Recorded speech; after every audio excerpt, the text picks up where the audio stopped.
Hello students, कैसे हो बेटा सभी लोग। बेटा आज की क्लास में है ना, जो वेक्टर की जो सीरीज चल रही थी, इनफेक्ट वेक्टर्स में आज हम लास्ट लेक्चर कर रहे हैं एक तरह से। और इसमें बेसिकली हम वेक्टर्स के कुछ सिलेक्टेड क्वेश्चंस कर रहे हैं, कुछ अच्छे क्वेश्चंस करेंगे ताकि थोड़ा सा वेक्टर्स में कॉन्फिडेंस आ जाए ना। एक बार वेक्टर्स में कॉन्फिडेंस आ जाता है ना, क्योंकि एक तो बिल्कुल स्टार्टिंग का चैप्टर और पूरी फिजिक्स में ये यूज होने वाला है। एक बार ये चैप्टर अच्छे से कर लोगे, अच्छे से इसकी प्रैक्टिस कर लोगे, न्यूमेरिकल्स की प्रैक्टिस कर लोगे, तो फिर कोई दिक्कत आने वाली नहीं आने वाले चैप्टर्स में, है ना। So let us start this very first question बेटा। देखो क्या कह रहा है कि the resultant of two vectors p and q is r and if q is double then the new resultant vector is perpendicular to p। तो आप देखो कि resultant of p and q is r, तो इसका मतलब बेटा क्या हुआ कि vector p plus vector q, ये जो है ये वेक्टर r है। This is your first equation. अब कह रहे कि q को डबल कर दिया तो जो नया रिजल्टेंट आया, तो बेटा q को जब आप डबल कर दोगे तो जो नया रिजल्टेंट आपका बनेगा वो तो vector p plus twice of vector q बन जाएगा। और वो जो है वो परपेंडिकुलर है p के। तो बेटा अगर p के परपेंडिकुलर है तो p के साथ उसका डॉट प्रोडक्ट जीरो आना चाहिए। यही आइडिया था, ये हमने पहले भी डिस्कशन किया हुआ ना कि जब भी परपेंडिकुलर की बात आए तो पक्का से दिमाग में बात आनी चाहिए कि डॉट प्रोडक्ट जीरो ना।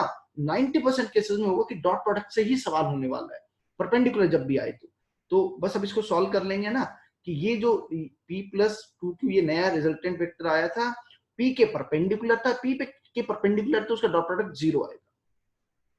तो बेटा इसको ऐसे करेंगे p dot p plus twice of p dot q is equal to zero. ठीक है, तो बेटा p डॉट p तो हम बहुत अच्छे से जानते हैं, p स्क्वायर बन जाएगा ना। और p डॉट ये बेटा p q cos of theta बन जाएगा। It is equal to zero. तो यहां से देखो हमें क्या मिलेगा, यहां से हमें मिलेगा कि p is equal to minus of two Q cos theta, और यू कैन से कि cos theta is equal to minus of p by two Q. हमसे पूछा मैग्नीट्यूड ऑफ r, तो बेटा मैग्नीट्यूड ऑफ r आप बहुत अच्छे से लिखना जानते हैं। Magnitude of r will be equal to बेटा under root of p square plus q square plus two P Q cos of theta. तो अल्टीमेटली प्रॉब्लम यही थी कि cos थीटा की वैल्यू नहीं आ रही थी कि, और वो हमने जो गिवन कंडीशन थी उससे कैलकुलेट कर लिया बेटा। तो इसको ऐसे करेंगे under root of P square plus Q square plus two P Q, और कॉस थीटा की value minus P upon two Q बेटा। तो यहां से जब आप देखेंगे you will get P square plus Q square, और बेटा टू क्यू से ये टू क्यू कैंसिल आउट कर दिया तो you will get minus P square and it will be equal to ना, ये पी स्क्वायर से पी स्क्वायर कैंसिल आउट हो गया and this will be equal to R. So the answer to this question is option B। Option B इसका answer आएगा। Okay, hopefully सबको अच्छे से समझ में आ गया है। Now move to this second question. देखो बेटा ये this is a good question, अच्छा सा क्वेश्चन है ना, थोड़ा सा सोचने वाला, लॉजिकल अगर करोगे ना, बहुत मतलब थोड़ा सा वेक्टर्स की फील लेके करने की कोशिश करोगे ना तो हो जाएगा। देखो थोड़ा पुराने कॉन्सेप्ट्स भी याद होंगे तो होगा। कह रहे कि तीन वेक्टर्स हैं बेटा p q और r, इन तीनों का जो मैग्नीट्यूड है ना, they are equal in magnitude, they are equal in magnitude, ऐसा गिवन है पहली लाइन में। तो कह रहे कि then the angle between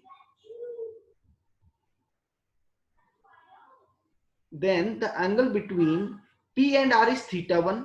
okay, बहुत बढ़िया बात है कि वेक्टर p और वेक्टर r जो है बेटा, इसके बीच में जो एंगल है वह एंगल कितना है, वह एंगल थीटा वन है, वह एंगल थीटा वन है।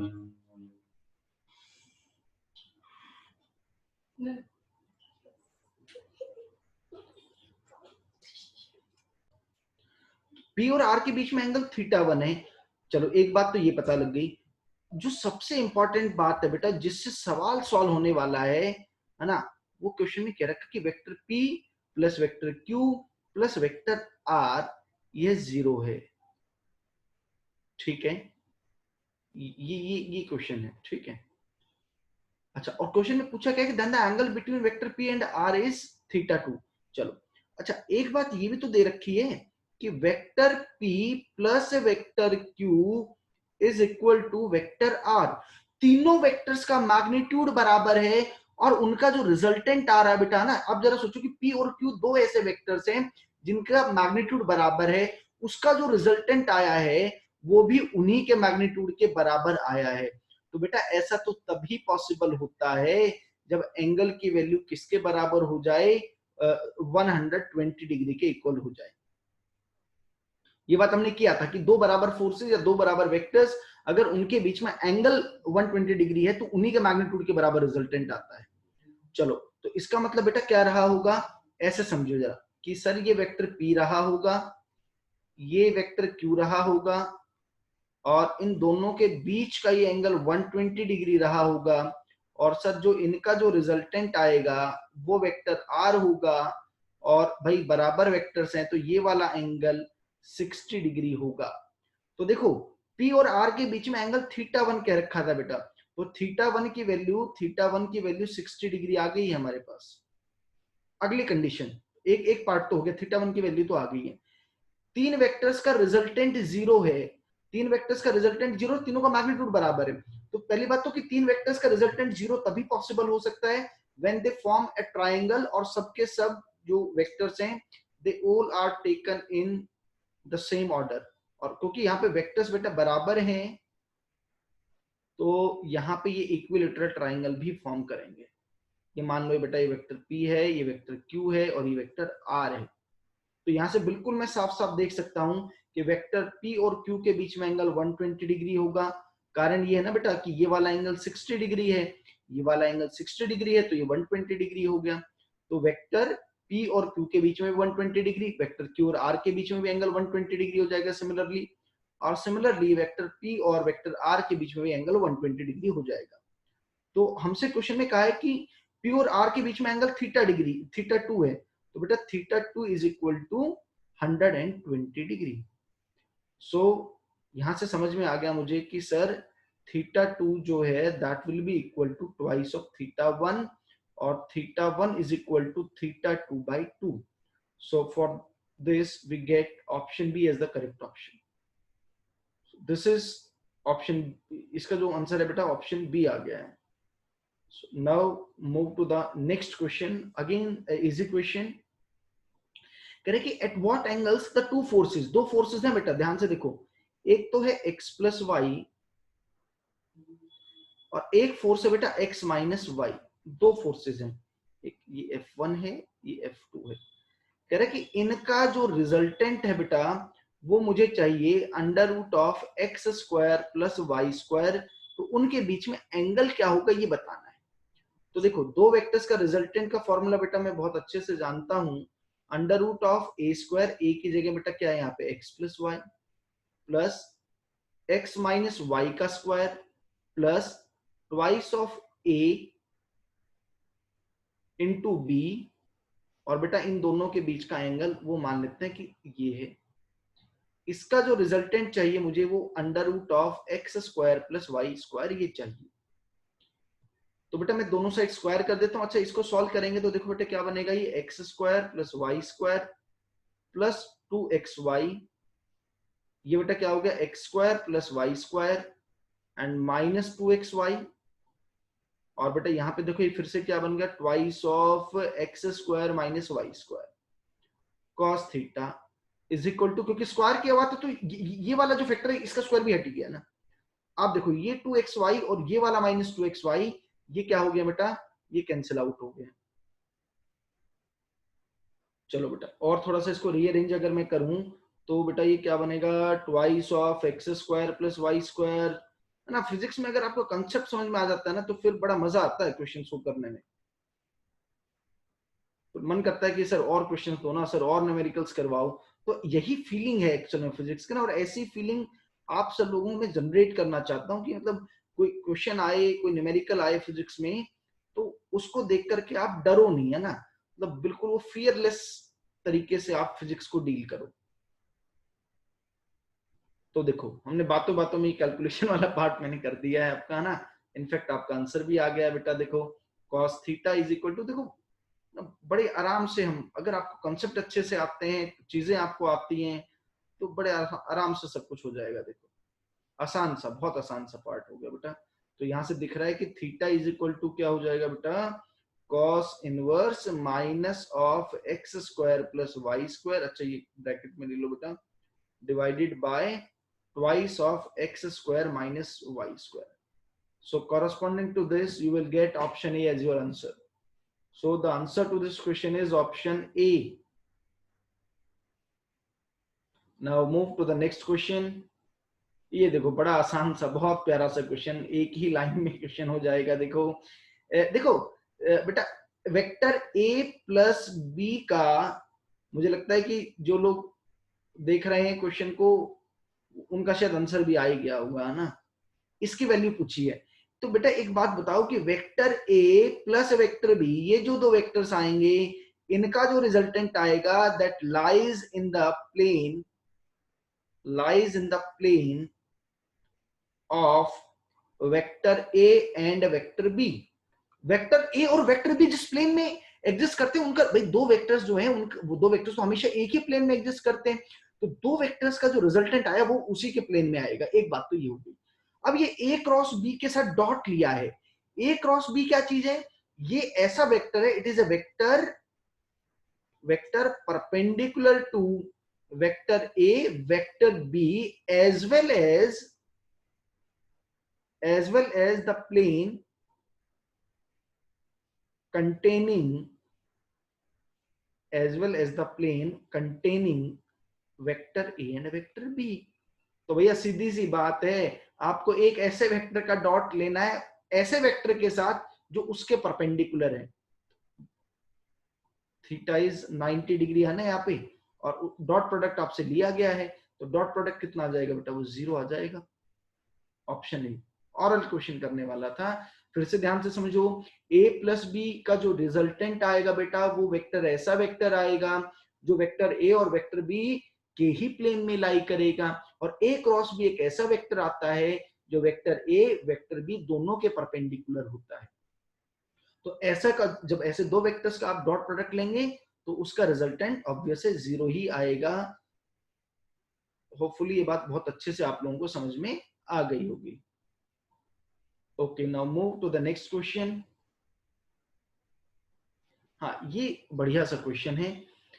The projection of a vector, ये वेक्टर दे रखा है बेटा आपको, vector R is equal to 3i cap plus J cap plus 2k cap, और बेटा इसका प्रोजेक्शन आपको लेना है एक्स वाई प्लेन में।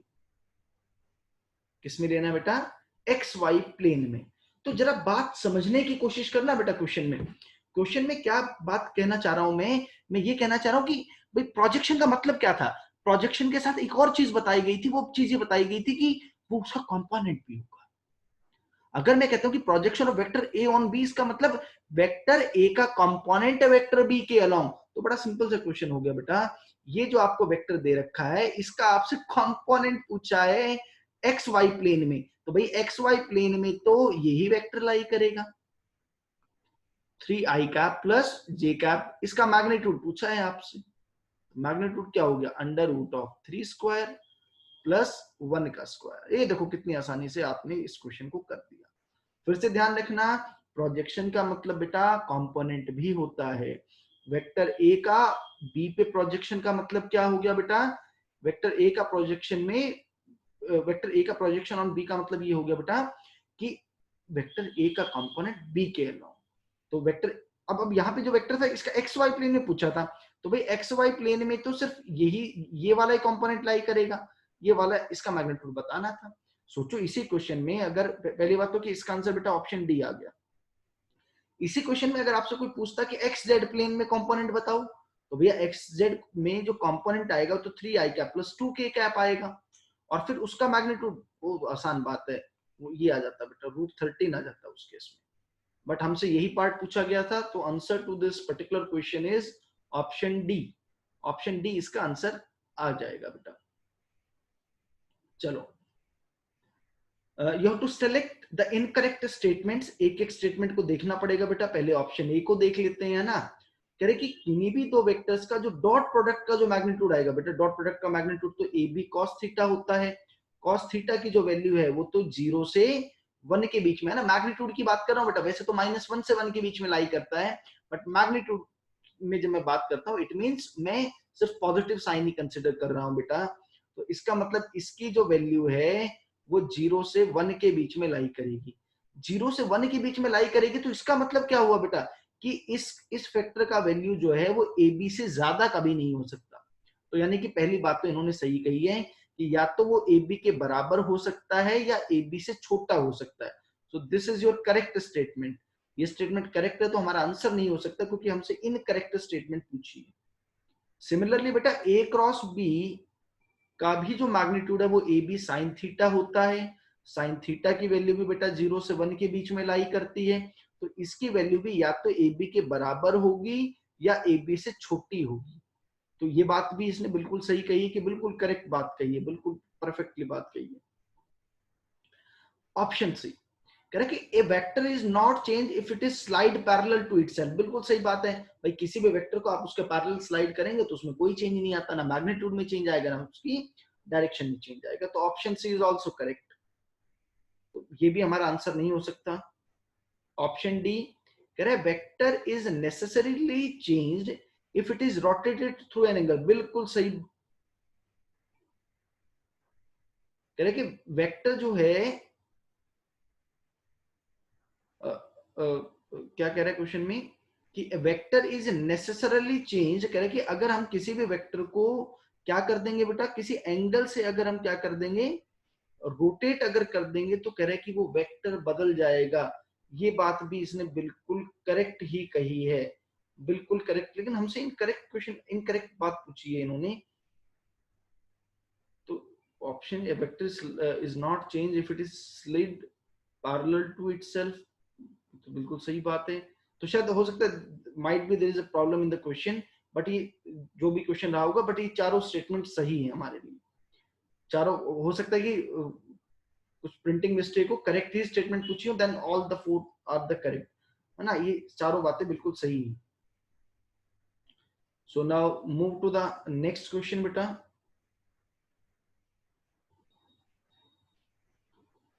ओ दिस इज बेटा, ये देखो, ये बहुत इंपॉर्टेंट कॉन्सेप्ट है ये, दिस इज वेरी इंपॉर्टेंट। ये जरा इसको अच्छे से समझना है ना। ये क्वेश्चन करता हूं जरा करके, if the position vector of the vertices of it. पहले इसका बेटा एक जनरल रिजल्ट करते हैं। आपको क्या कह रखा है कि कोई ट्राइंगल है, कोई क्या है, ट्राइंगल है।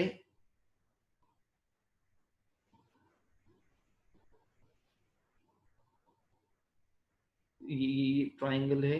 एक सेकंड पीछे वाला क्वेश्चन, एक सेकंड रुको, एक सेकंड देख लेते हैं। लास्ट वाला जो क्वेश्चन था 6, उसमें एक सेकंड।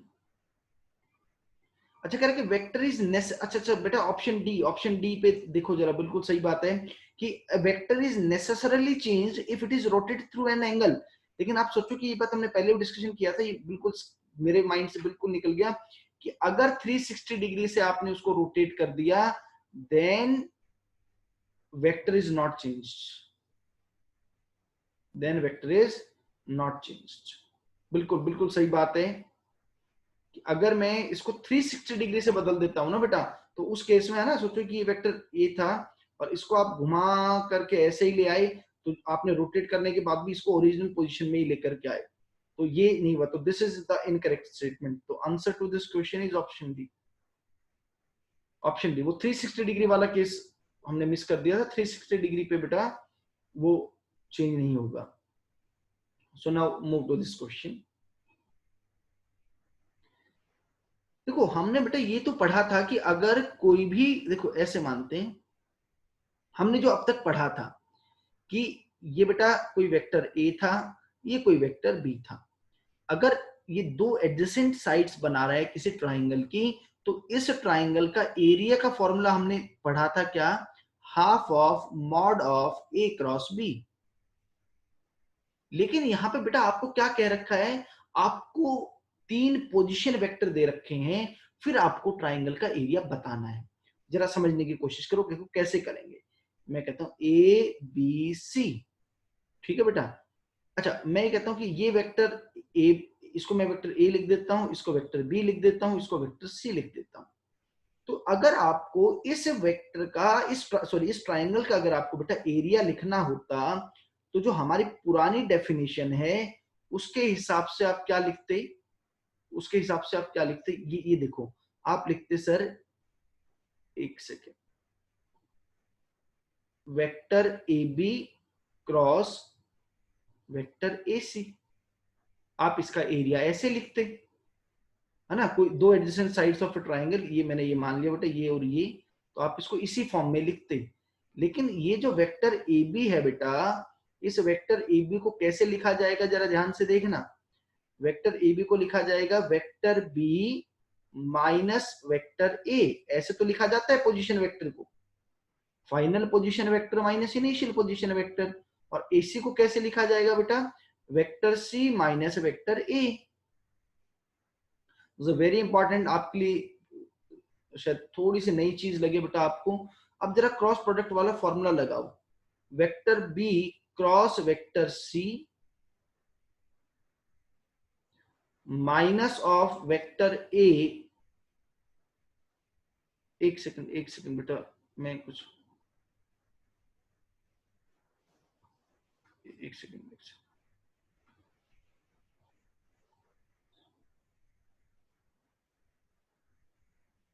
हाँ, एक हाफ ऑफ मॉड ऑफ, हाँ ये ए बी को क्या लिखा था, vector B minus vector A, बेटा क्रॉस करना है इसको किसके साथ, ए सी के साथ, तो vector C minus vector A, ये हमने लिख दिया था, बिल्कुल सही है। अच्छा, इसको अब जरा सॉल्व करो बेटा, देखो कैसे करेंगे। वेक्टर बी क्रॉस होगा सी माइनस ए के साथ बेटा, माइनस ऑफ वेक्टर ए, ये क्रॉस ये भी सी माइनस ए के साथ होगा।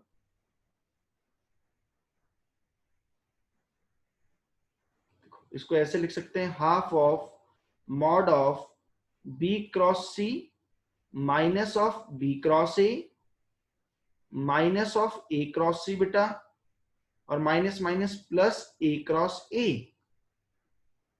तो बेटा ए क्रॉस ए तो जीरो हो जाएगा क्योंकि दोनों के बीच में एंगल सेम ही है। इसको देखो कैसे लिखेंगे, हाफ ऑफ बेटा बी क्रॉस सी, बेटा बी क्रॉस ए को मैं क्या लिख सकता हूं, minus of A cross B, आप जानते, तो माइनस माइनस प्लस हो गया ए क्रॉस बी। और बेटा इसको भी मैं ए क्रॉस सी को सी क्रॉस सी लिख लेता हूं। बेसिकली एक पैटर्न बनाना चाह रहा हूं इसलिए ये सब कर रहा हूं। It will be equal to half of A cross B plus B cross A plus C cross A. ये आपको ये फॉर्मूला जो बेटा मैंने लिखा है आपका ट्राइंगल का, अगर आपको तीन वर्टिसेस यानी पोजीशन वेक्टर्स के फॉर्म में दे रखा है, तो उस केस में आपका रिजल्ट ये आएगा। आपको ये रिजल्ट याद करना, दिस इज इंपॉर्टेंट रिजल्ट बेटा। Half of A cross B plus B cross A plus C cross A. ये वेक्टर ए बी और वेक्टर सी क्या चीज है बेटा, these are the position vectors of the three vertices, of the three vertices. देखो ना आपको question में दे रखा है, ये देखिएगा कि आपको क्या दे रखा है, vertices, you have given the position vectors of the vertices of the triangle. तो ये बेटा वेक्टर ए वेक्टर बी और वेक्टर सी सब क्या चीजें हैं, ये इनके पोजीशन वेक्टर्स थे। ठीक है, अब हम इस क्वेश्चन को बड़े आराम से कर लेंगे होपफुली। मतलब अब आप सिंपल ये जो फॉर्मूला बेटा आप इस पे लगाएं, आप चाहे तो मैं कर भी सकता हूं, चलो मैं कर देता हूं बेटा। कि पहले मैं एक एक पार्ट करके बता देता हूं आपको। ए क्रॉस बी, तो बेटा ए क्रॉस बी आप कैसे सॉल्व करते हैं, आई cap J cap K cap. ठीक है, आप ऊपर देखिएगा जरा,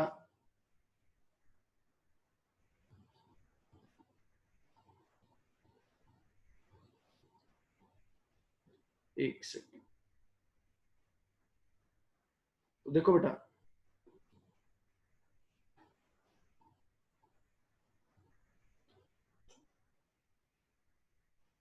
आई 1 1 1 - 1 2 है ना, 1 - 1 और 2,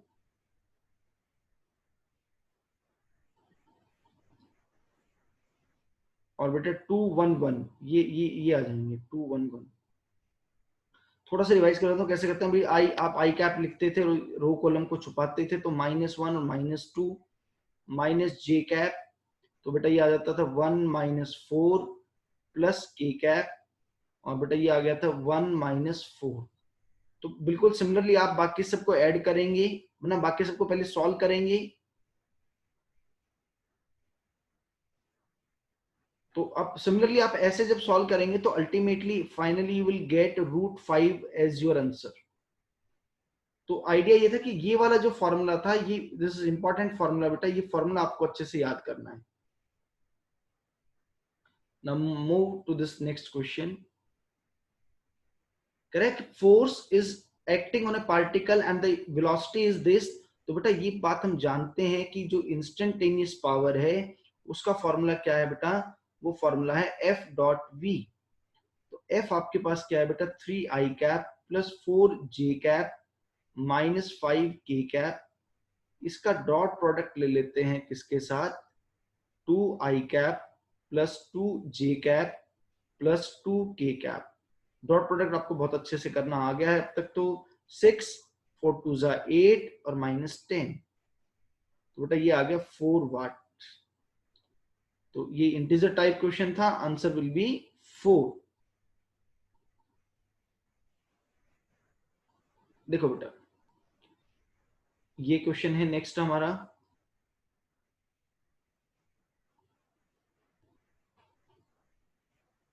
करेक्ट, एक वेक्टर ए है, चलो वेक्टर ए लिख लेता हूं बेटा। इसका x कंपोनेंट 3 है, तो बेटा इसको 3I कैप लिख लेता हूं, और y कंपोनेंट 4 है तो इसको j कैप लिख लो। अब कह रहे हैं कि find the components, you have to find, just a minute बेटा, जस्ट अ मिनट।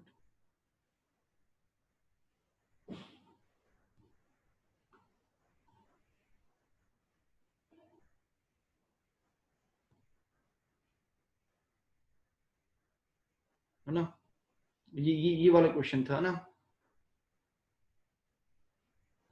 तेरे वेक्टर ए के तीन एक्स कंपोनेंट और वाई कंपोनेंट दे रखा है 3 और 4। आपको कह रहा है कि find the components of vector C which is perpendicular to vector A and has magnitude of. तो बेटा मैं कहता हूँ कि मान लेते हैं कि जो वेक्टर बी है अपना, वेक्टर बी को हम ऐसे लिख लेते हैं कि उसका एक्स कंपोनेंट एक्स मान लिया और वाई कंपोनेंट वाई मान लिया, एक्स आई कैप प्लस वाई जे कैप हो गया अपना। तो भाई अब एक बात देखो कि वेक्टर बी का मैग्नीट्यूड आपको पता है कि वो 5 है, तो इसका मतलब बेटा क्या हो गया कि under root of vector B का मैग्नीट्यूड तो ऐसे लिखा जाएगा X square plus Y square root, ये 5 है। मैं यहां से ऐसा भी कह सकता हूं कि sir X square plus Y square ये जो है ये 25 आ जाएगा। लेकिन वेक्टर ए जो है, find the components of vector C, अच्छा ये वेक्टर सी इसने बोला हुआ है तो वेक्टर सी लिख लो इसको। तो बेटा ये इसके परपेंडिकुलर तो डॉट प्रोडक्ट 0 करना पड़ेगा। सो 3I cap plus 4J cap, इसका डॉट एक्स आई कैप प्लस वाई जे कैप बेटा ये 0 होगा। तो ये आपका बड़ा सिंपल सा आ गया, 3x plus 4y is equal to 0। और यहां से आपके सिंपल आ गया x is equal to -4/3y। अब ये जो वैल्यू है वो यहाँ सब्स्टिट्यूट कर देते हैं बेटा x की जगह, तो आ गया -4/3y whole square plus Y square is equal to 25। और बेटा ये आ गया 16y² plus 9y² is equal to 9 × 25। तो बेटा ये आ जाएगा 25y² इज इक्वल टू 25 × 9। मुझे सिर्फ बेटा उसका कंपोनेंट चाहिए, तो y कंपोनेंट तो 3 आ गया, y कंपोनेंट आ गया तो x is equal to x की वैल्यू आ जाएगी मेरे पास -4/3 × y इज 3, तो -4 बेटा। तो आपसे कोई पूछे तो वेक्टर सी क्या होगा, वेक्टर सी हो जाएगा बेटा -4I cap plus 3j cap. और सिंपली हमसे कोई पूछे तो x कंपोनेंट 4 और y component 3। So this is the answer to this question. ये देखो बेटा नेक्स्ट क्वेश्चन कह रहे हैं कि वेक्टर सी जो है वो vector A minus of vector B है, ये चीज है। तो बेटा एक बात यहां से ये समझ में आ जानी चाहिए कि वेक्टर ए, वेक्टर बी और वेक्टर सी, ये तीनों वेक्टर जो होंगे ये कोप्लेनर होंगे। ये बात तो समझ में आई आप सबको कि ये एक ही प्लेन में लाई करेंगे, क्योंकि ए माइनस बी या ए प्लस बी दोनों की मैं बात करूं तो उसका रिजल्टेंट उसी के प्लेन में लाई करता है। तो अगला ऑप्शन करे, ऑप्शन चेक करना पड़ेगा बेटा। पहला ऑप्शन करे कि ए क्रॉस सी, तो देखो आपको ये जो दिया हुआ है C is equal to A minus of B, तो एक काम करो इसको दोनों साइड इसका ना क्रॉस प्रोडक्ट ले लो ए के साथ, ए के साथ क्रॉस प्रोडक्ट दोनों तरफ ऐसा। तो ये बेटा क्या आएगा, A cross C is equal to A cross A, तो देखो बेटा ऐसे लिख लो A cross A minus of A cross B. तो बेटा ए क्रॉस ए तो 0 हो गया, सो ए क्रॉस सी ये आ रहा है किसके इक्वल बेटा, या तो आप minus of A cross B लिख दो या बी क्रॉस ए लिख दो। तो यानी कि ऑप्शन ए तो मैच नहीं कर रहा है। कह रहा है ए डॉट सी और बी डॉट सी सेम है, वो तो हो ही नहीं सकते बेटा। कारण क्या है कि वो एंगल बराबर होना चाहिए ए और सी के बीच में और बी और सी के बीच में, तो वो पॉसिबल नहीं है। ये गलत हो गया, ये ऑप्शन भी नहीं आ सकता हमारा। ऑप्शन सी देखो कहता है कि वेक्टर ए माइनस बी का जो मैग्नीट्यूड है वो बड़ा होगा किससे, vector A minus vector B, इनका मैग्नीट्यूड। तो सोचो कि ये this is the case of minimum resultant. ये जो केस आता है बेटा ये तो मिनिमम रिजल्टेंट का आता है, यानी कि बाकी जो भी जो पॉसिबल कॉम्बिनेशन है उन पॉसिबल कॉम्बिनेशन की वैल्यू तो हमेशा इससे बड़ी ही रहेगी। तो ये ऑप्शन सही है, option C is the correct. ना सोचो कि एक फोर्स 4 है और एक फोर्स 2 है, तो 4 माइनस 2 इज 2, तो बाकी यानी कि मिनिमम वैल्यू 2 है, तो यानी कि इनसे तो बड़ी ही वैल्यू आएगी ए माइनस बी का जवाब रिजल्टेंट करेंगे तो ऑप्शन सी इज करेक्ट।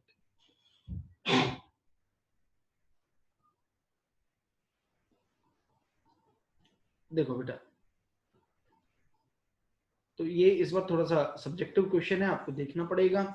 और ये बेटा मल्टी करेक्ट भी है, एक से ज्यादा ऑप्शन इसमें करेक्ट हो सकते हैं। तो एक एक ऑप्शन को देखते हैं।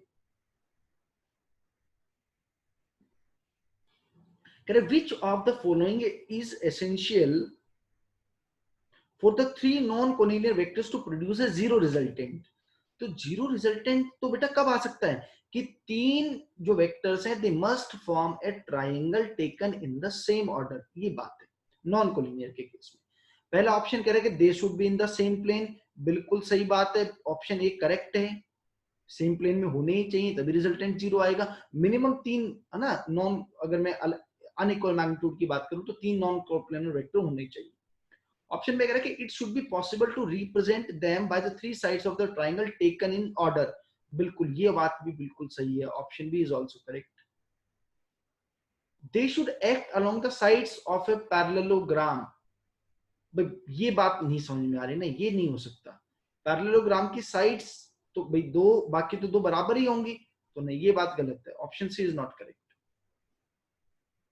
The resultant of any two vectors should be equal and opposite to the third vector, ये भी गलत बात है बेटा। कारण क्या है कि आपको क्वेश्चन में नॉन कोलिनियर दे रखा है वेक्टर, नॉन कोलिनियर में तो ये केस पॉसिबल ही नहीं है। So answer to this question is, to this multi correct question is option A as well as option B. Okay now move to this question, question number 12। Vector A आपको पता है, vector B आपको पता है, ये भी बेटा multi correct है। ए और बी यहाँ पे मैग्नीट्यूड है, आपसे देखो ए का मैग्नीट्यूड क्या आएगा बता सकते हो आप, अंडर रूट ऑफ 3 का स्क्वायर दैट इज 9, 4 का स्क्वायर 16, तो बेटा ये तो 5 आ गया।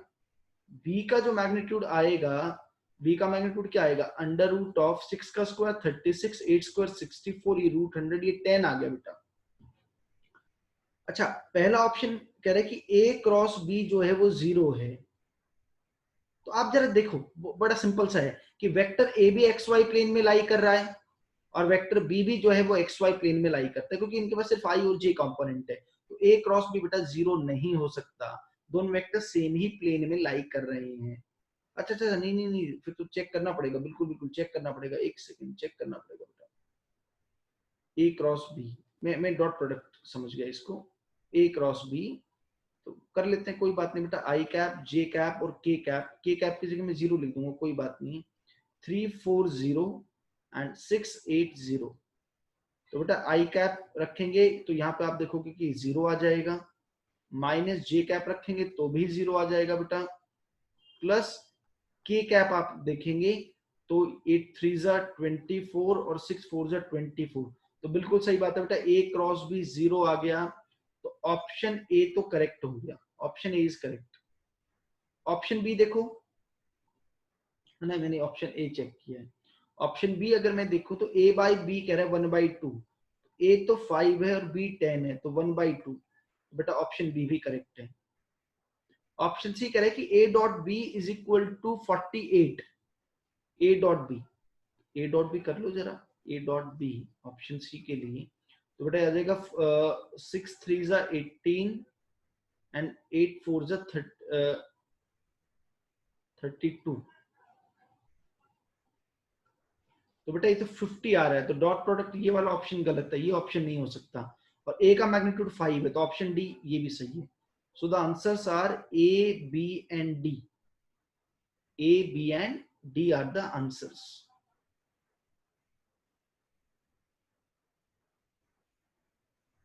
देखो बेटा क्या कह रहा है अगला क्वेश्चन, कह रहा है कि consider a vector and the component of the vector perpendicular to Z axis will bear a magnitude of, आपको बताना है कि the component of the vector perpendicular to Z axis, भाई जेड एक्सिस के जो परपेंडिकुलर जो वेक्टर आएगा, भाई जेड एक्सिस के परपेंडिकुलर कौन है, जेड एक्सिस के परपेंडिकुलर तो एक्स वाई प्लेन है बेटा, और एक्स वाई प्लेन की यहाँ बात करूं तो वो वेक्टर कौन कंटेन कर रहा है, 3i cap plus 5j cap. आपको इसका मैग्नीट्यूड बताना है, सिमिलर टाइप ऑफ क्वेश्चन किया था, वही उसी जैसा ही है।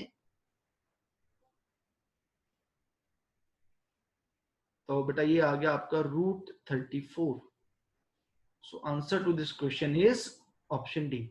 जैसा प्रोजेक्शन वाला क्वेश्चन किया था ना, बिल्कुल वैसा ही क्वेश्चन है बेटा ये भी।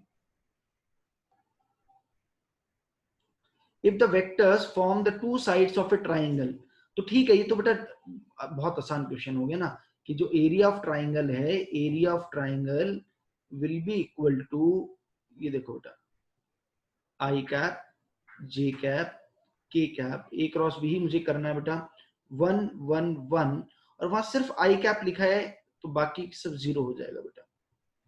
तो देखो आई के साथ तो जीरो आएगा बेटा, माइनस जे, जब जे के साथ करोगे तो क्या बनेगा, ये it will be equal to 0 -1, और बेटा के साथ क्या बनेगा, ये भी 1 बन जाएगा,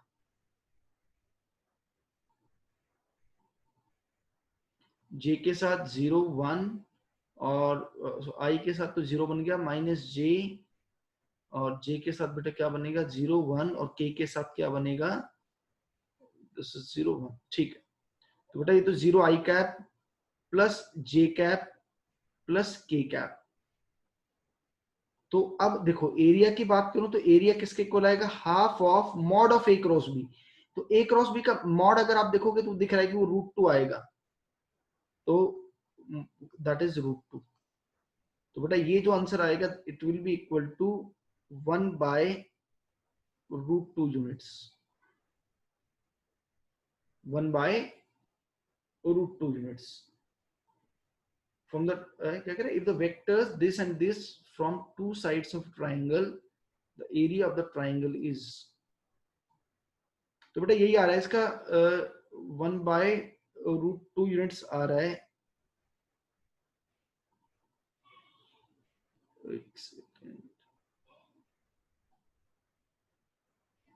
ओके ओके ओके, एक we have made a mistake, ये 3i कैप है ना बेटा, तो 3i कैप है, तो इसको 3 लिख दो ना, ये 3 है, ये गलती कर दी, ये गलती कर दी, तो आई कैप में कोई चेंज नहीं आएगा, जे के साथ बेटा ये क्या आ जाएगा, जे के साथ ये -3 आएगा, यहाँ पे -3 आएगा, बिल्कुल बिल्कुल बिल्कुल।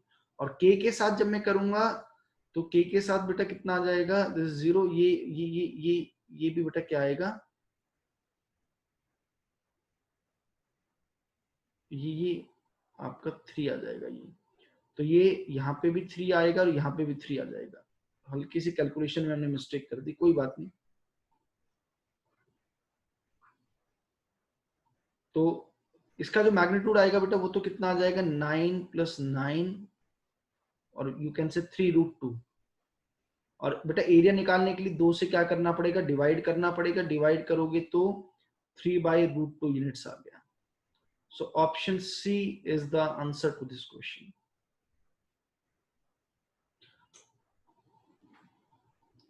देखो बेटा, आपको क्वेश्चन में क्या गिवन है,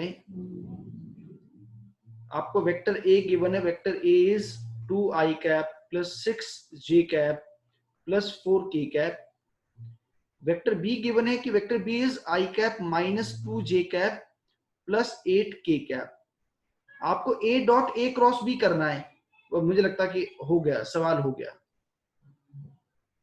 कारण क्या है कि a क्रॉस b वेक्टर जो आएगा बेटा, वो तो वेक्टर a और वेक्टर b दोनों के परपेंडिकुलर आएगा, और उसका उसी के साथ डॉट लोगे तो 0 डिग्री आ जाएगा।